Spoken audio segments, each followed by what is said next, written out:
Hi Leo, welcome for your card reading. Sa oras na klinik mo ang video na ito ay ma-activate yung energy mo. At tandaan mo lang Leo na ito ay gabay lamang. Kunin mo lang ang makakatulong sa iyo ngayon at isang tabi ang hindi. At kung meron ka mang gustong ipa-pray over or send radiate ng positive energy during my meditation, i-comment mo lang sa baba. It's totally free. At tandaan mo lang Leo, na ang pinaka-importante sa lahat ng card reading ay ikaw. So let's start your reading.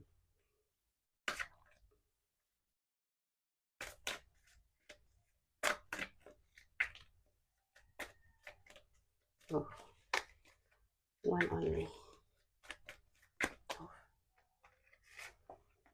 Okay. Humor. I choose to focus on the lighter side of life. So, humor. I choose to focus on the lighter side of life. So, dito sa card mo, Leo, parang sinasabi ng card mo na ano ka ba ngayon, na-stuck ka, pressure ka ba ngayon sa career mo, o sa negosyo mo, or personal man yan, sa romantic relationship or family. Um, this year, Leo, it's all about spiritual awakening. So kung dumadaan ka man ngayon sa medyo mahirap na sitwasyon, either na-reject ka o either iniwan ka or alam mo yon yung parang wala kang nakitang parang approval or inaasahan. Okay? So, bilang isang Leo sign, ang tawag sa isang Leo sign is the Son of God. Kasi yung ruler star mo is the Sun, the solar energy. Okay? So, mostly natural sa'yo yung pagiging masiyahin mo. You are a joy. You are a very, very big heart at palaging gusto mo nasa spotlight ka palagi. So, mostly kayo yung mga entertainer, okay? Mahilig sa performance, okay? So, right now, Leo, baka nakalimutan mo na bigyan ng kasiyahan yung sarili mo, okay? Likas sa'yo na magpasaya sa iba, okay? Tumulong sa iba, okay? Pero hindi sa lahat ay entertainer ka ng lahat. Okay? So right now, ang card mo na ito ay nagsasabi na um, I feel na lalo na sa, alam mo yon yung palaging tama ako. Okay? So likas kasi sa inyo yung pagiging, malakas yung charisma niyo. Kaya mostly kayo yung mga born to be leader. Okay? Yung palaging, ito yung tama, ito yung masusunod. Okay? Nagiging savior. Kaya nagiging overgiver. Okay? Talagang pag nagmahal lahat, energy, effort, pati tawag dito, pati resources, okay? Ganun yung Leo kasi nga, kapag mahal, hindi makasabi minsan ng no, okay? So, right now, Leo, kung dumating ka sa buhay mo na hinahanap mo na yung totoong kasiyahan mo right now, hindi mo siya makikita sa labas, even sa ibang tao. Yung kasiyahan, makikita mo sa sarili mo, sa loob mo. Ano ba nagpapasaya sa'yo ngayon? Ano ba yung nagpapasaya sa'yo? Kasi yung natural mo, you're a joy. You are very, very masayahin. You are creative. Kaya nga, kung mahilig kang sumayaw, sumayaw ka na hindi mo kailangang i-post sa social media.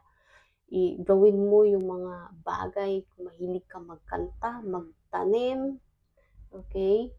Mag-art, o baka nasa, dahil nga you are born to be leader, baka may calling ka about astrology, okay? About tarot reading, para magbigay ng mga advice, baga dun yung hinahanap, ng puso mo. Kaya hanapin mo yung spiritual awakening na Tagalog. Okay? So, minsan, dahil nga bilang isang Leo is mabilis tayong magalit. Very sensitive tayo sa emotion. Okay? So, kung hindi na validate, hindi na pansin, yung, alam mo yun, yung hindi ka nagiging tama is nagiging pride siya. Okay? Sa buhay, hindi siya labanan. Sinasabi ng ibang mga tao, yung buhay is labanan, hindi siya labanan, Leo. It's a journey. Okay? It's a journey yung buhay. Hindi mo kailangan maging perfect kasi perfect ka na. Hindi mo kailangan na magiging sapat ka na. Okay? Nakalimutan mo lang kung ano yung nagpapasaya sa'yo dahil nga ikaw yung bigay ng bigay. Ikaw yung parang, yun nga, yung gusto mo maging masaya yung lahat. Pero deep inside in yourself, you are so empty, lack of love. Dahil hindi yun kayang maibigay nila.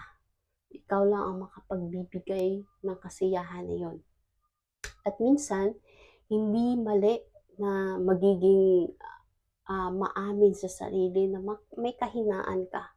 Natural sa atin may kahinaan. Kung hindi natin yakapin yung pagiging mahina, hindi natin makikita kung ano pa yung brighter side na darating sa ating buhay. So, minsan, kailangan din nating aminin na may pagkakamali tayo. Hindi kahinaan ng pagiging mahina o hindi kahinaan ng pagkaroon ng kamalian sa buhay, Leo. Lalo na sa isang relasyon, hindi kailangan na palaging ikaw yung tama. Minsan, yung totoong relasyon is marunong makinig. Okay? Marunong mag-unawa. Hindi kailangan na sino yung mali at sino yung tama.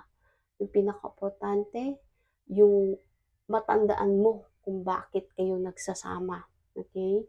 Kaya yung communication is very important sa relasyon. 70% ang naghiwalay dahil hindi alam paano makipag-communicate. So, I'm telling you right now, minsan, kailangan mo din na to be humble yourself, na may kahinaan ka din. Okay? Pinalaki kasi tayo na kailangan maging malakas, lalo na yung mga lalaki, na pag umiyak ka, mahina ka. So right now, kung kailangan mo umiyak, iiyak mo. Kung kailangan mo isigaw mo. Kasi bilang Leo sign, yung pinaka part ng katawan mo na tinatamaan is yung puso. Kaya nga solar yung puso. So mostly yung mga dahilan ng sakit ng mga Leo sign is high blood pressure. Okay?